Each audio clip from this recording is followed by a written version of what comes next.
Just to remind you now that all our top stories are on our website, channelstv.com, and on youtube.com/channelsweb. And do visit m.channelstv.com to view us live on your mobile device. You can also download the Channels TV app for Android, iOS and Windows phones from their respective stores. And we urge you to please interact with the Channels Eyewitness feature on our Android, iOS and Windows 8 platforms.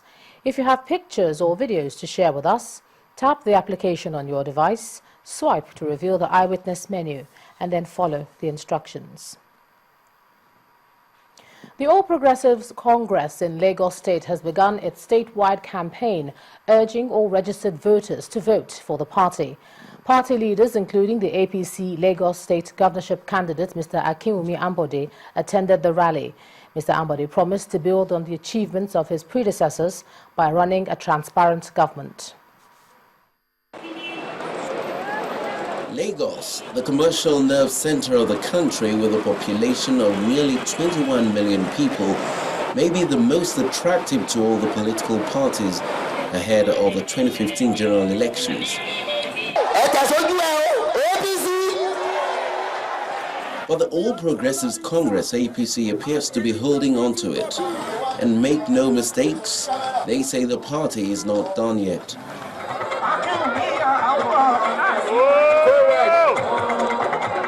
This is the old Airways ground opposite the police college in Ikeja. And here, leaders of the party explain to the crowd why a vote for APC is the best option for Lagosians. Always victory, because victory is going to be ours. National leader of the party, Bola Tinubu, Lagos State Governor Babatunde Fashola presents the party's candidates for the 2015 general elections, including the governorship candidate Akinwumi Ambode and his running mate Oluranti Adebule as the ones to take Lagos to the next level.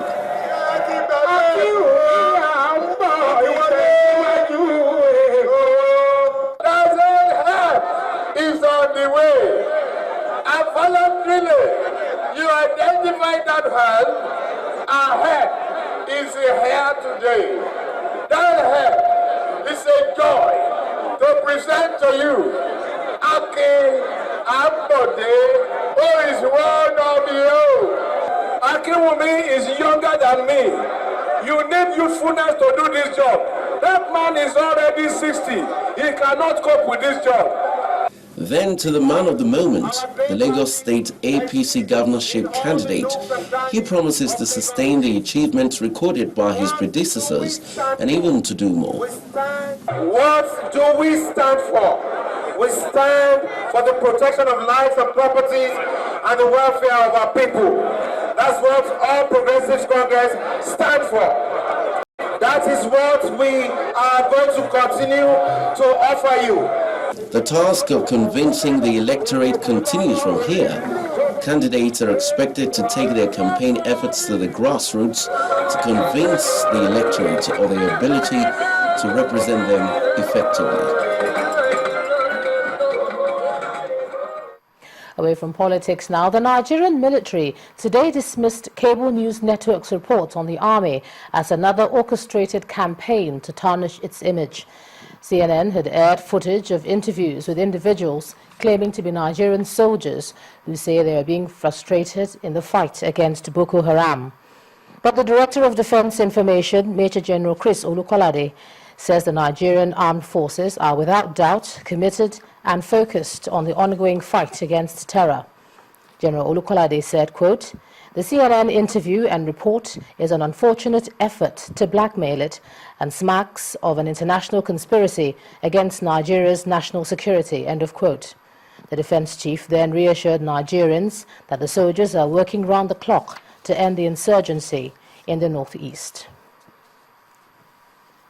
Well, 10 billion naira, that's the amount so far spent to maintain peace in Yobe State.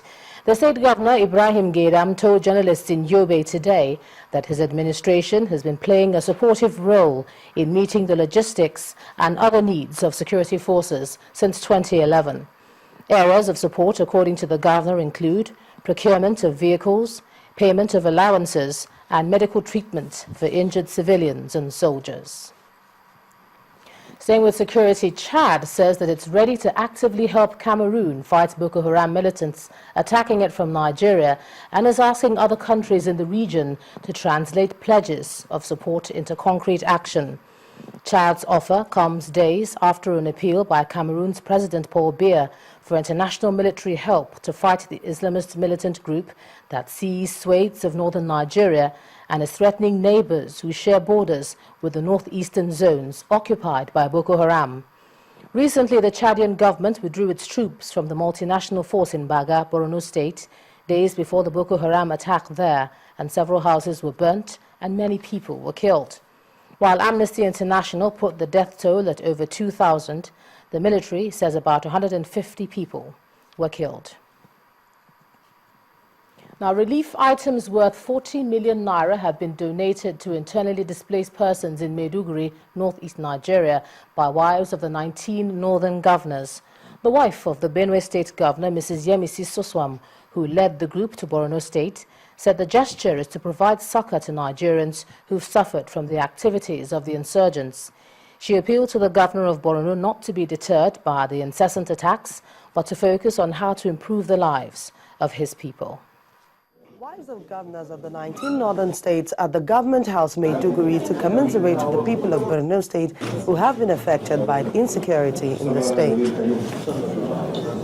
The militants have burnt houses, offices and schools, making people take refuge in several camps within and outside the state. It is in the spirit of how to improve the living condition of these displaced persons that the wives of the governors have donated these relief items. Ignore some of the personal disappointments. Take it as one of the sacrifices of leadership. Network, hold hands together with your colleagues and other superiors to forge ahead in actualizing that peace is restored to your state. Governor Kasim Shettima thanked the wives of the governors for the show of love to the people and assured them that the government will ensure that insecurity will soon be a thing of the past. Millions of our people have been turned into refugees, living in camps and in the havoc of parents, families, and well-wishers all across the country. Our four royal fathers sitting here are all refugees in their own land. They are, to quote all Nigerian newspapers, they are Emirs without Emirs. Your Excellencies, I went to this length to describe the scenario above so that you understand and appreciate the objective and the abject poverty and debilitating conditions under which the hapless people of Borno are living for the past 5 days or thereof. Under these extremely challenging conditions, our people have refused to be cowed and have maintained their dignity. As the government, we have also kept pace with them and have continued to unwaveringly identify and we have stood by them in their hours of need. Hundreds of internally displaced persons are presently in various camps in the city of Maiduguri, the Borno State capital, as well as other parts of the country. Many Nigerians are eager to see that the war against the insurgents will soon be won and that displaced persons can reunite with their families and loved ones. Away from security issues, the federal government and the United Nations Industrial Development Organization are set to commence an industrial gap assessment survey to identify the mismatch between available workers and skills demand in the country. Addressing journalists in Abuja, the Director General of the Industrial Training Fund and the country representative of UNIDO explained that the survey is expected to help achieve the government's transformation agenda. The number one reason for which we started this survey was because there was a major disconnect, which is still there, and we believe that at the end of the survey, we would have been able to properly align these two ends of the market, the supply and the demand side of the equation. I'm sure those who were listening to the Education Summit of last year, you would have seen that reoccurring. People talking and observing that, look, there's a gap. They are not able to get what they need from the market easily. They have to search and search.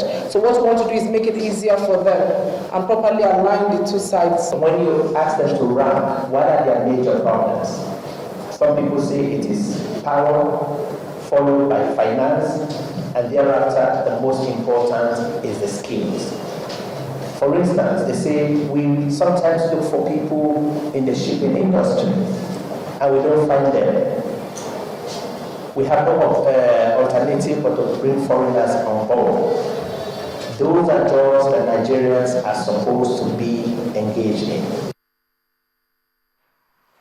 Now, those affected by the fire that gutted the mechanic village in the Iwaya area of Lagos, which destroyed 17 vehicles and property worth millions, have been counting their losses. While some of the residents are trading blame, many are calling on the government to intervene to help rebuild their source of livelihood. Our correspondent Chris Ilems reports. The visibly distraught residents scan through the rubble as if it holds a clue for them. What used to be theirs are now at best scraps, being put together ready for sale so they could feed. Tempers flare from time to time as accusations and counter-accusations are peddled on who might be responsible for this unforeseen event. Those Paco buildings, they are trespassers. We are here with documents. We are listing this way. We list this way from Unilag. So our property are spoiled in many trees. It's up to 20 million naira. The mechanics are just here when the Fashoga regime drive them away from where they are working. We tenants were here before them. We are not here to fight anybody.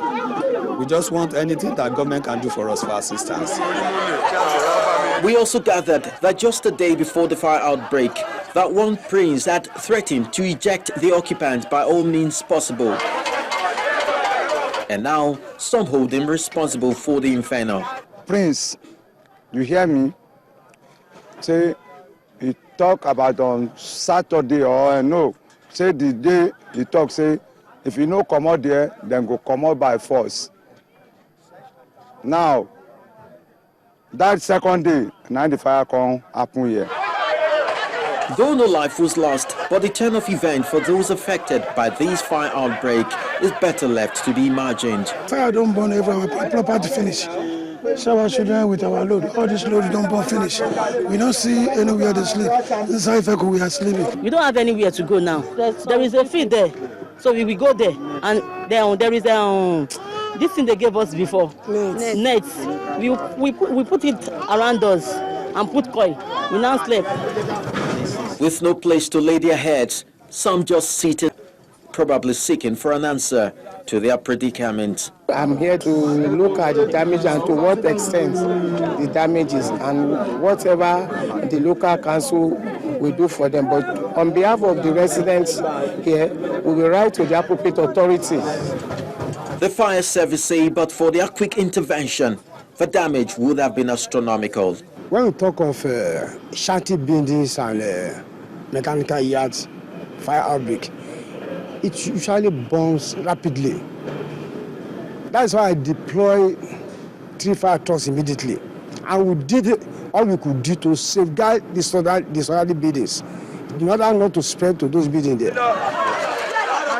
With the harvest of fire outbreaks currently sweeping across the country, it has become pertinent for everyone to be at alert and do a quick review of fire safety tips and precaution. Chris Ilems, Channels Television News. A special remembrance ceremony has been held for the civil and World War veterans from the southeastern part of Nigeria. The event, which took place at the Alex Ekweme Square in the state capital, Awka, attracted guests from neighboring Imo and Abia states. It's a special ceremony to celebrate the bravery of great Igbo men and women who fought for peace, not just in Anambra State, but the country. To the leaders here, as long as these candles are lit, the heroes live on. They capture this in a word: Ozoemezina. Never again is not a rallying call to hate or to remember the wrongs we have suffered, but one to build a spirit of forgiveness and ensure the security of the future of our children. A better way to celebrate the lives from the perspective of the clergy is for the lesson to be passed on to the future generation. I would want no one to lose sight of the extreme hardship. Those of us who witness it, the ravage of Kwashiorkor, the scarcity of everything, including table salt, etc., have the duty to pass it on to the younger generation. Let them know what happened so that they don't talk about war so easily. As a physical reference to the ceremony, the state governor, Willie Obiano, accompanied by former Vice President Dr. Alex Ekweme and other dignitaries, unveils the cenotaph. This monument is the symbolic burial site of all Ndibo who lost their lives in different intersane conflicts, wars, and programs in Nigeria. Then he lights up the memorial candle and lays the wreath.